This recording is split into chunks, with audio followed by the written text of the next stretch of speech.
What you're about to see is one of the most jaw-dropping exchanges I've watched in a Senate hearing room in a long time.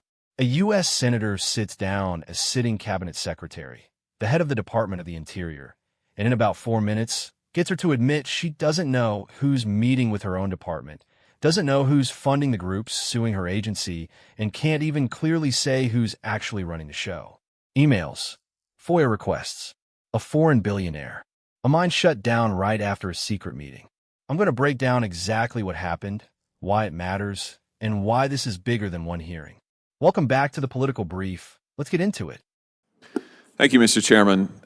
Secretary Holland, do you know the group called the Wilderness Society? I've heard of it, yes. And what, to your knowledge, what is this group? It sounds like the name is explanatory. Well, let me help you a little bit. It's a left-wing environmentalist pressure group. Do you know who funds them? I do not. Well, I can help you with that, too. It's funded in large part by a foreign billionaire, Hans-Georg Weiss, who has routed his money through all manner of dark money groups, including the Arabella Network. Hans-Georg Weiss was investigated by the FEC for illegal campaign contributions because he's not a United States citizen. He sits on the governing council of this dark money environmentalist group. Has anybody in leadership at your department met with them, the Wilderness Society? Senator, I do not know this individual, and Has anybody in leadership at your department met with the Wilderness Society? Well, I'm sure we've met with a lot of groups and organizations in the work that we do, and we're discussing the environment. So does that mean you don't know, or you're not going to answer my question? I don't have a full list of everyone Okay. that everyone has met with. But well, I can help you with that Had a as specific question, well. The answer is yes. Your leadership has met with the Wilderness Society. They met with the Wilderness Society when that group was a plaintiff suing the Department of the Interior with an adverse lawsuit against you, and they met with them off the books. I've got the emails.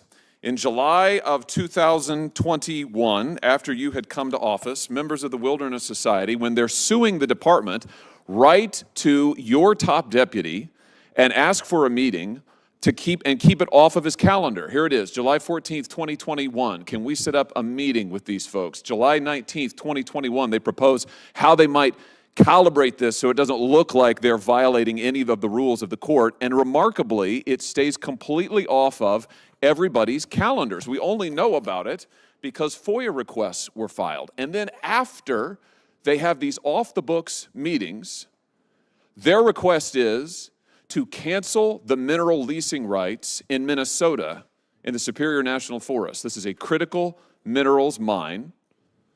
The society wants the mine shut down. After they meet off the books with your leadership, you do it. A few months later, you do it. You cancel the leases, and then you withdraw 225,000 acres of critical mining from production and leasing shortly after that. Is it common practice at your department to meet with dark money groups off the books and conceal it from the public? Senator, thank you for the question. And of course, I can't answer to, if you're referring to our former deputy secretary, he's no longer at the department. Who worked for you? He worked for the president. He was appointed by the president. He's your deputy secretary. Are you the secretary of the Department of Interior? I thought that's why you were here. Yes. Are you the secretary? Don't look at her, look at me. Yes. Are you the secretary? I am. Do these people who are sitting here today answering most of your questions, do they work for you? They work. Do they report for you? You're not in charge? They work with me. They work with We you, work so as you're a not in team. charge of the department. Oh my gosh, I thought you were in charge. I thought that's why you were here. We work as a team. Oh, okay, so who's in charge then? I provide the vision, I provide the overall direction, and But you're not in charge. our mission. Do you take responsibility for what happens at the Department of the Interior? Take responsibility. Do you take full responsibility for what happens at the Department of the Interior? Good. Then why are your leadership meeting with dark money groups and concealing it from the public? Why are they doing it off the books? How many times has this happened? Senator, this is the first I'm hearing of this. My deputy secretary is no longer there, and I can't answer to what he did when he was there. What did they get out of it, do you suppose? What do you suppose Hans-Georg Weiss got out of you canceling the leases after they asked you I don't to. know who In this an off-the-books individual- reading. I don't know who this individual Oh, is. sure. I mean, you don't know, you're not in charge, you're not responsible. We have a corruption problem in this government, Madam Secretary, and frankly, we have a corruption problem in your department. We don't. We've got we certainly do. We have foreign billionaires who are funding dark money groups coming to meet with your leadership, concealing it from the public while they are filing lawsuits adverse to the department, doing it without the court's knowledge, doing it, you say, without your knowledge, and then getting exactly what they want. Now, I don't know how much money he made off of it. I'm sure it was a lot. I know how he made his money. He made his money by poisoning people. Hans-Georg Weiss, here's what his company did. In 2009, Synthes USA, with Weiss at its head, was charged by Philadelphia's U.S. attorney with running an illegal clinical trial on humans. They injected them with a cement that turns to bone inside the human skeleton. That's the guy who's funding this group, who's pressuring your department, and you're meeting with them off the books and giving them exactly what they want. I did not meet with him. You're implying that I met with him. I'm just trying to figure out who's in charge of the Interior Department. You've said it isn't you. It sounds to me like it's the billionaires. It sounds to me like it's the dark money billionaires who are calling the shots at the Department of the Interior. And all I have to say to you, Madam Secretary, is that is a travesty. It is a travesty. The American people should be in charge, not the foreign billionaires. And the fact that you've let them run rampant is outrageous. It's outrageous. Thank you, Mr. Chairman. All right, let's talk about what we just watched, because if you blink, you might have missed how big this actually is. A senator walks into that hearing and starts by asking the Secretary of the Interior a simple question. Do you know who the Wilderness Society is? And her answer is basically, it sounds self-explanatory. That's it. That's the level of awareness we're dealing with from the top of a federal agency that controls hundreds of millions of acres of American land. Now here's where it gets interesting. The senator lays it out for her and for us. This group isn't just some grassroots environmental club. According to what's presented in that hearing, it's backed by a foreign billionaire funneling money through dark money networks like Arabella Advisors. A man who, according to the senator, was investigated by the FEC for illegal campaign contributions because he isn't even a U.S. citizen. Let that sink in for a second. A foreign national, allegedly moving money through a maze of nonprofit shells, sitting on the governing council of a group that turns around and sues the U.S. government. And what does the secretary say when asked if her department has met with this group? I'm sure we've met with a lot of groups. That's the dodge. That's the Washington two-step we've all seen 100 times. Vague enough to sound honest. Vague enough to give her nothing to be pinned down on. Except the senator already had the receipts. Emails. Real dated emails. July 2021, where members of this same group, while they are actively suing the Department of the Interior, are coordinating with the Deputy Secretary's office to set up a meeting and specifically asking to keep it off the calendar. Off the calendar. Not, let's schedule this transparently.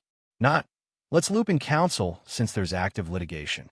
No, how do we do this so it doesn't look like we're violating the rules of the court? That's not politics as usual. That is, at minimum, a serious ethical red flag. And depending on what actually happened, it edges towards something far more troubling. A plaintiff suing the federal government getting a private, undisclosed audience with the very people they're suing. And the timeline the senator lays out doesn't stop there. Shortly after that meeting, the department cancels mineral leases tied to a mining project in Minnesota's Superior National Forest. Leases that this same group had been fighting to kill.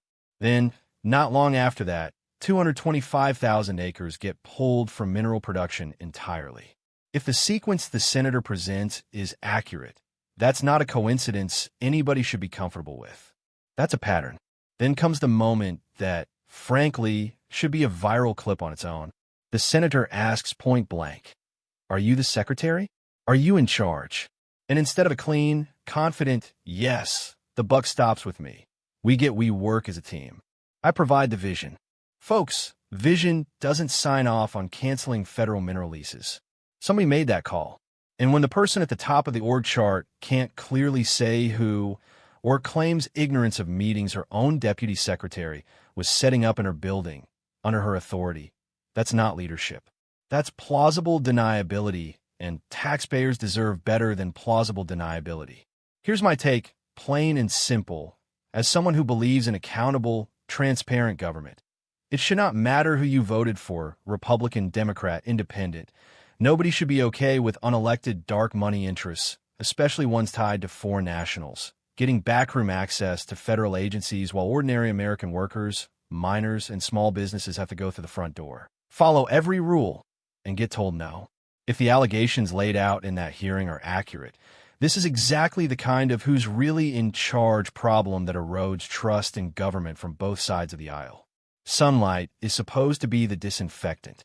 Off-the-books meetings, discovered only because of a FOIA request, are the opposite of sunlight. Now, to be fair, and I want to be fair here, the secretary is not the one who directly denied taking that meeting. She said she didn't personally meet with the billionaire in question, and it's worth remembering that the deputy secretary involved is, as she noted, no longer with the department. These are allegations and characterizations made by one senator during a hearing, serious, well-documented ones, backed by emails obtained through FOIA. But it's still one side of the exchange, and due process matters even in the court of public opinion. I'll always tell you that straight, because credibility means holding your own side to the same standard you hold the other side to. But even with that caveat, even giving every benefit of the doubt, the core problem stands. America's public lands, resources, and mining policy should be decided in the open by accountable officials answering to the American people, not shaped in the shadows by whoever can afford to route enough money through enough nonprofits to get a quiet meeting. That's the story. That's why it matters. And that's why we're going to keep watching this one. If you want more breakdowns like this, hearings, accountability moments, the stuff mainstream coverage buries on page 10, hit subscribe, drop your take in the comments, and I'll see you in the next one.